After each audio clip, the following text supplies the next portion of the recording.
Connecting with faculty can be scary, but it is essential that you connect and build relationships to be a successful candidate when applying for graduate programs, as well as being successful in your academic program. In this video, I'm going to give you some tips and examples of how you can connect with faculty. When thinking about graduate school, it is important to connect with faculty at your undergraduate institution. This is so that they can help advise you on what programs to apply to, as well as write letters of recommendations for you. A main reason you want to build those relationships with faculty is so that they can write letters of recommendation for you. The best letters that help build your case for graduate school admission are those written by PhD academics who are able to discuss your scholarship and research training. So the typical expectation is that all of your letters will come from faculty members you worked with and got to know well. It is preferable to have letters that come from faculty with appointments in the discipline you are applying to. However, it is more important that your recommenders know your work well and are enthusiastic about it. When applying to programs, be sure to waive confidentiality rights to your letters.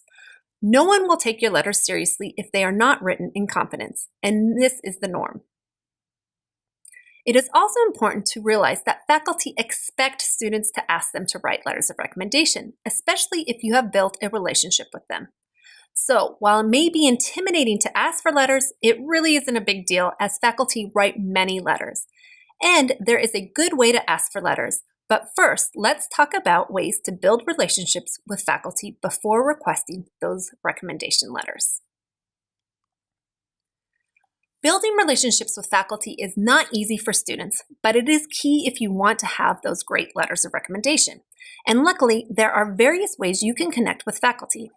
Here, I'm going to talk about a few different ways to start building relationships.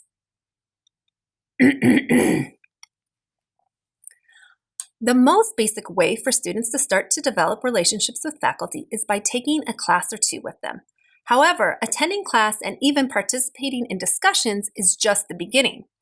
While it is important to impress your teachers by showing up to class on time and regularly, completing assigned tasks thoughtfully and on time, and participating in class discussions, it is also important for you to have conversations with your instructors outside of class time. This often can be done in a few minutes after class, but better yet, you can make the point to attend office hours. You can also reach out to faculty via email to ask quick questions, but for anything substantial, you really should meet with them in person. Every instructor is required to have weekly office hours. These times are dedicated for students to come ask questions, and most faculty really like when students show up and ask for their expertise and advice. I know that this can be intimidating for students, but there are ways to make this less scary. I suggest coming up with a list of 3 to 5 questions to ask. Take a notebook or a computer and write down the answers and information that the professor gives you to your questions. This shows that you care what they think and are serious. Questions you could ask are things like, how did you decide to do your PhD? What do you like about research and what do you find challenging? What 3 things would you advise me to do if I'm interested in pursuing X degree? What are some programs or scholars I should be researching for graduate school? How would you advise me to get involved in research? Do you know of any research opportunities? Of course, you should also be prepared to answer questions from faculty like, what are you interested in researching and why are you thinking about graduate school? You don't have to know exactly, but you should have some idea of what you're interested in and can say that you are exploring if graduate school is right for you and thought that they may be able to provide you with some guidance. And the best way and most highly suggested way to ensure you receive a great letter of recommendation is to participate in research with faculty. This not only helps with your application and sets you apart as a potential graduate student, it also allows for faculty to write a letter that speaks to your skills as a developing researcher. Many academic units have undergraduate research experiences or research apprenticeships or research internships that students can apply to. You can usually find these by looking on the website, talking to an academic advisor, and asking them about how to get involved in research experience, as well as going to office hours of your instructors and asking them if you can help them on any current research project or if they have any advice on who to ask about research opportunities. Beginning to build relationships with faculty starts with you initiating and then continuing the conversation, but it's also important for you to impress. The very basic ways to impress are the same you would impress in the classroom. Show up on time to schedule meetings. Come prepared with questions and something to record your answers, like your computer or your notebook, and be sure to take notes. This is important whether you are having a coffee chat, attending office hours, or are at a research team meeting. Once a professor starts giving you advice, you are entering into a mentoring relationship, even if it's just an office hours appointment. It may not feel like they are a mentor, but even brief encounters with individuals who have expertise in an area you are interested in can be a mentor in that moment. One of the most crucial things to do is follow up on tasks assigned to you. Here, I'm not just talking about completing assignments, but say your professor suggests that you look into a particular internship, or that you contact a faculty member, or they connect you with someone. Oftentimes, these tasks can be small, and you may think that they're brushing you off. But really, you have to think of this as a test to see how serious you are about pursuing what you stated you wanted to pursue. So for example, a student may tell me that they are interested in community health work, and I may tell them to look into applying for a specific internship as a beginner task. If the student follows up with me stating that they spoke with the program staff and either are 1, now applying to the internship, or 2, they aren't applying for whatever reason, I'll be impressed that they took my advice and followed back up with me. And I'll be impressed because not a lot of students do this, and this makes me want to continue giving them advice and suggestions. So the next time I may actually connect them with someone, or I'll pass along other internships or job opportunities, or even give them a bigger task to complete. If they keep coming back with updates on what they did based upon my suggestions, I'm more likely to keep giving advice and the relationship keeps going. So when someone gives you a task, think of it as an opportunity to keep growing that relationship. And of course, you should always thank people for their time and their advice. A simple email stating that you appreciate their time and advice is sufficient. Showing gratitude not only speaks to your character, but makes others feel valued and are more likely to continue to help you. And lastly, feel free to share good news with them that relates to your professional and educational life. If you applied and received an award, or got a new job or internship, or have started working on a research project with another faculty, these are all types of things you can share with the faculty you're building relationships with. I love when students email me with good news. It makes me feel important and valued, and of course, it makes me feel good. Students often find it difficult to ask for letters of recommendation, but it need not be so. Again, faculty you have gotten to know well will not be surprised when you ask.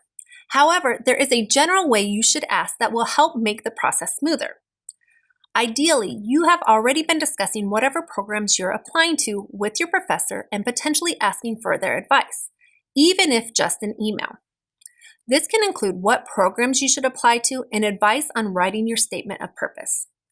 During these conversations, you can ask if they would be willing to write you a letter. Ideally, you will give 4 to 6 weeks notice before the due date, more if you can. In your official email request, you should list the following information bulleted here, so include it in the email. It's important to write out the programs you're applying to so they know how many letters they will have to submit. Each letter may require something different, so the more letters, the more time you should give the recommender. You should also include a quick blurb about when you met and what were the circumstances, such as class, office hours, conducting research with them, and specifically what research. While faculty will most likely remember you, they may not remember exactly what work you did for them, what grade you received in class, etc. So it's best to remind them. You should also include an unofficial transcript in your CV or resume so they can get a quick glance at the other activities you have completed. It is also important to send them any pertinent application materials, like your personal statement or answers to specific application questions. These can be in draft form, but should be well thought out. Another item to include is how to submit the letter or letters. Most programs today have electronic links that will be sent directly to recommenders once you fill out that information on the application. But some programs or scholarships may want recommenders to email a letter directly, so it's important to share that info ahead of time. Lastly, you should give the professor your timeline and the deadline that the letter or letters will be due. Here is an example of an initial request. This is if you don't have the opportunity to ask in person. Depending on how well you know the faculty, you may want to jog their memory in the first paragraph. Then you may want to foreshadow how many letters and what the deadline is. Confirm that you'll send along the application materials and by what date, and with a statement that shows gratitude. If you haven't heard back from the faculty within 1 to 2 weeks, feel free to send a follow-up email asking if they had time to consider your request. Be sure to go to the original request and hit Reply All so your initial request is included in the new email. If they don't respond to that second email, it may be time to consider asking somewhere else. Here's an example of an email you can send once a faculty member has agreed to write you a letter.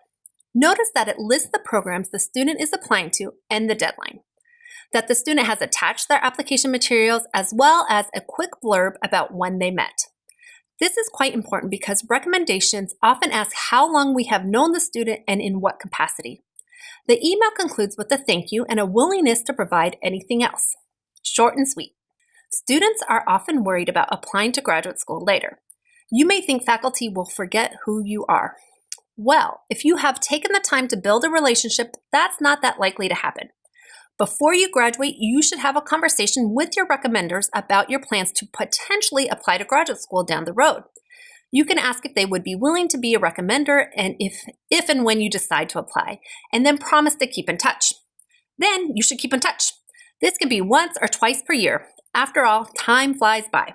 Let them know what you have been up to. You can either send them a quick email or drop by to say hi. Once you're planning to apply, let them know and follow the guidelines and timelines set out in the Applying to Graduate School video. Also, once you ask for a letter of recommendation, it will then be very important to remind the recommender about your work and relationship when you were an undergraduate, especially if a long time has passed. Even though they may remember you, they may not remember the specific discussions you had or the tasks you completed for them. Although it's intimidating and uncomfortable to talk with faculty, it is crucial to do so, and the more you do, the easier it will be. And most faculty are rather nice and enjoy working with students. Also, like most people, we enjoy being needed and giving advice. So put yourself out there and see where it takes you. But also be prepared to ask questions and don't be shy about asking them. Faculty often assume students know more than they actually do, or they don't want to assume you don't know. So it's important to let them know what you need help figuring out with. And finally, it's up to you to start and continue the relationship. While faculty are more than happy to help students when asked, we need to be asked. We meet a lot of students and don't have time to initiate and maintain relationships individually with each of them.